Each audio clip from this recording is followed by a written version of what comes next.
Preview.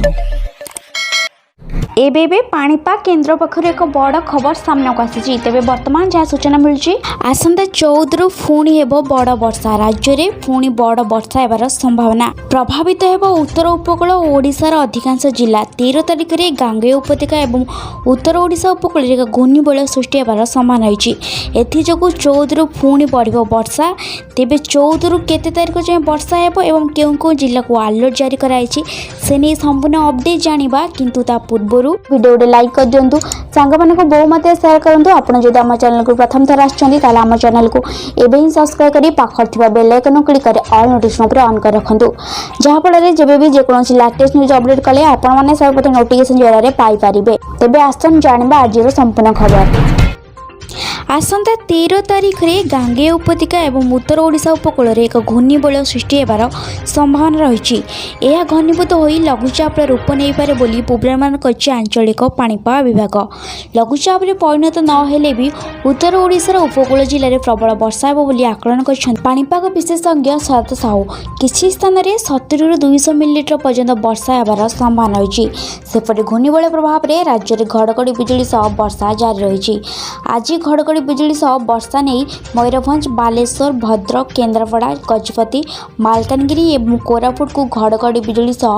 वर्षा नहीं yellow alert जारी कराई राज्य में आसंता 4 रु 5 दिन पर्यंत मौसुमी निम्नचाप रेखा दुर्बल रही पाणीपाग केन्द्र पक्षर पूर्वानुमान कराई तेज अगस्ट 20 पर पुणी राज्य में वर्षा संभावना रही किंतु 20 तारिख जाए दिन तापमात्रा स्वाभाविक सामान्य अधिक रही पाणीपाग विभाग पक्षर सूचना दी वर्तमान राज्य में कौन पाणीपाग नियामक सक्रिय नथिया तथा मौसुमी निम्नचाप रेखा तार साधारण अवस्था उत्तर में अवस्थान करेणु राज्य में मौसुमी प्रवाह दुर्बल रही फल आगामी 5 दिन जाए राज्य में बड़ वर्षा नहीं मौसुमी निम्नचाप रेखा आज तार साधारण अवस्थान उत्तर रहा सह यार पश्चिम भाग हिमालय पाददेश अवस्थान करुवा बेले यार पूर्व भाग उत्तर प्रदेश में बाहरिच गोरखपुर सुपाउल कुचबिहार पूर्व दिगरे मणिपुर जाए लंबीची बोली सूचना देते पाणीपाग विशेषज्ञ उमाशंकर दास आसंता 20 पर पुणी राज्य में वर्षा संभावना रही वायुमंडल में जलीय बाष्पर मात्रा अधिक थी गुळुगुळी अनुभूत हो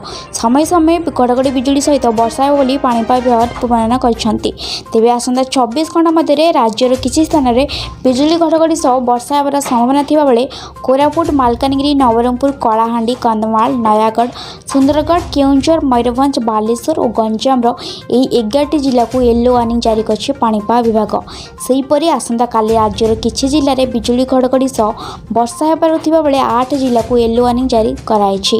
अन्यपटे राज्यर किछि स्थान में बिजुली घड़घड़ी सह हालुका और मध्यम धरणर वर्षा हो क्रम में सोनपुर में सर्वाधिक 35.4% वर्षा रेकर्ड कराई सूचना देते आंचलिक पाणीपाग विशेषज्ञ निर्देशक HR विश्वास पाणीपाग टेक्निक खबर जानापी आम चैनल सहित सब जोड़ी हुई रुहतु आम चैनल को एवं सब्सक्राइब कर पाखर बेल आइकन क्लिक कर ऑल नोटिफिकेशन ऑन कर रखुँ।